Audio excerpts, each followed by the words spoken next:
Fast track na lang tayo. Kumbaga, meron mga red flags eh. Yes, meron po. kayong red Pero flags sa bawat tinuloy. isa. Ngayon, paano kayo nag-break?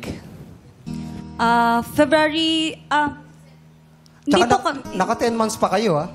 Teka, sandali. Hindi, kasama na yung dudahan doon. Yes po. February yan? February? Hula ako, 27. Lagi ko po kasing pinapatawad. Siya nakikinig.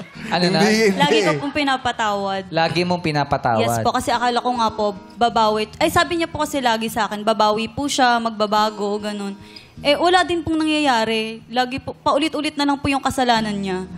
May iba si Cleons, ikaw din may iba. Hindi So, po. gantihan ano ba na po? yan? Gantihan Kami kayo. na po nun. Wala na po yung kami na po. Tapos, bigla pong may May- nalaman akong, Nililigawang iba. hindi po, may inuwi po siya sa kanila. Oh? Ay. Tapos, May sabi niya po sa akin, hindi naman daw po cheating yon. Ano yun? lang, Going naawa Inuwi, lang, baka pasalubong yun. Go with the Inuwi. flow, sabi niya. naawa Sabi- lang daw po siya sa babaeng lasing, wala daw matulugan. Doon daw po niya pinatulog. Maawain si Cleons. Totoo ba yan? Maawain sa mga Mabait. lasing. Maawain. Ikaw nga, inakay niya. Oo. Kaya lang, nabubuhay ka kahit nakaigahan eh. Tama. Pero, Cleon, totoo ba yun? Anong Yung depensa sinasabi mo na ron, Cleons? Oo, anong depensa Yung kliyente ko, mag-explain. Eh, sige, kanina Yeah. maano yan eh. Sige. Makasalita eh. Tingnan natin Explain ngayon. mo, Your Gusto Honor. natin marinig ang brain chemistry. Unahin ko po dun sa sinabi niya po na wala daw nagbago. Nagbago po ako nun. Alam niya naman po siguro sa sarili niya kasi hindi naman po siya mag-i-stay kung hindi ko po siya natrato ng ayos eh. Kaso po, ayun, yung in-expect ko pong babaguhin niya, hindi po kasi nagbago. Yung sa ugali niya tungkol sa pag-iinom, sa pang-disrespect sa akin. Hanggang po one time, nag-away po kami, tapos bigla po siyang nag-inom. Nasa kanila po ako noon, tapos iniwan niya po ako sa kanila sa bahay niya. Tapos nag-inom po siya. Tapos mga around 3:30 a.m., mga 4 a.m. po, sinundo ko po siya. Pag sundo ko po sa kanya, katabi niya po, lalaki.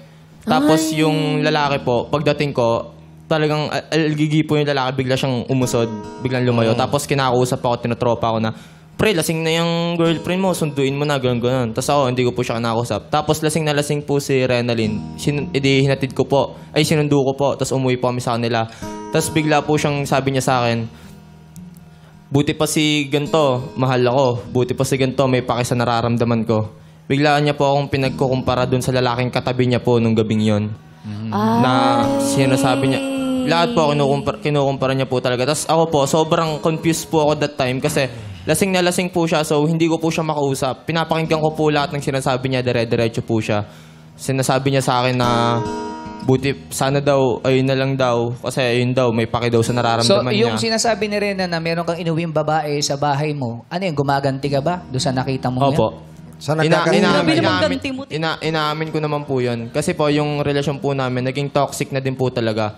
Pero bago po umabot doon sa sinasabi niya po na nag-uwi po ako ng babae, ilang beses na din po akong meron pong mga nag-chat sa akin na... Pero hanggat wala po kasi ako nakuha proof, hindi ko po siya kinukumpronta. Kahit po meron na po mga nagsasabi sa akin na ganito yung ginagawa niya, ganyan, hindi ko po siya kinukumpronta. Pero hindi naman kayo naging kayo nung babaeng sinasabi ni Hindi Rena po, na uwi hindi mo po. sa bahay. Hindi po. Rena, ano masasabi mo ron? Ewan ko po dyan. Hindi po Totoo yung yun, totoo mga yun. lalaki po, lagi po kasing issue sa kanya yung mga lalaki kong kaibigan. Nung nakilala niya po ako, alam naman po niya talagang ang kaibigan ko po talaga, puro lalaki. Lagi niya pong ini-issue na ganto, ganyan. Kahit di naman po totoo. Okay. Tsaka hindi naman po yun yung, para magloko siya ng ganun, di ba?